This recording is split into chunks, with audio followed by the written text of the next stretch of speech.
In this video, I'll be replacing the front brake pads and rotors on a 99 Dodge Dakota two-wheel drive. First step is to jack up the vehicle and support it with jack stands. Remove the front wheel. This is the passenger side. Next thing you want to do is get a T45 Torx. There's two bolts that hold on the caliper to the steering knuckle. The back side of it. One is right there and the other one's right back here. Once those are loose, I take a screwdriver and pry between the rotor and the caliper. Push in the piston for the caliper to give you some wiggle room to remove the whole caliper. You just want to set it aside.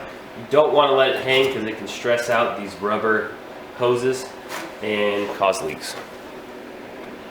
Next step, remove the brake pads. Helps to pry, just get a big screwdriver, pry it off. This one pulls right off. And then you want to compress the piston back into the piston, or into the caliper. I have this tool, you can see, just pushes it in. You can use a large pair of pliers or C-clamp to do it. Pull it all back in, set it aside. Remove the rotor. Sometimes you can get a hammer if it's kind of rusted to the hub. You want to check out these guide pins and make sure they're really free and they can move easy. These cannot move easy. So what I'm going to do is I'm going to remove them, apply a little grease, and work them back and forth so they're sliding pretty freely. If these aren't locked in place, they can cause premature brake wear. So you want to make sure those are always free to move. Next step is installing the rotor.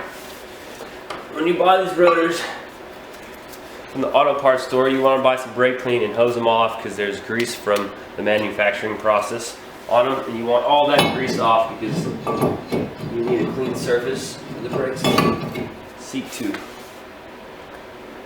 Then put your brake pads back on.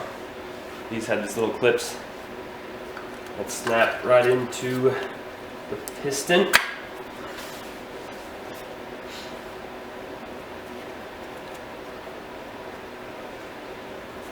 There we go.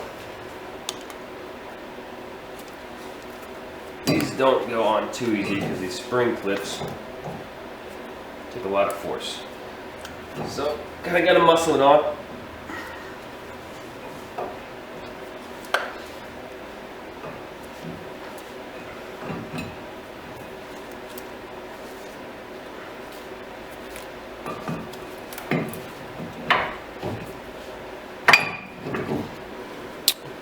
Once you have the brake pads installed into the caliper correctly, you want to align the guide pins into the holes for the steering knuckle and torque them down. Do not over torque them. If you over torque them, you're going to strip out the threads and have to either re-thread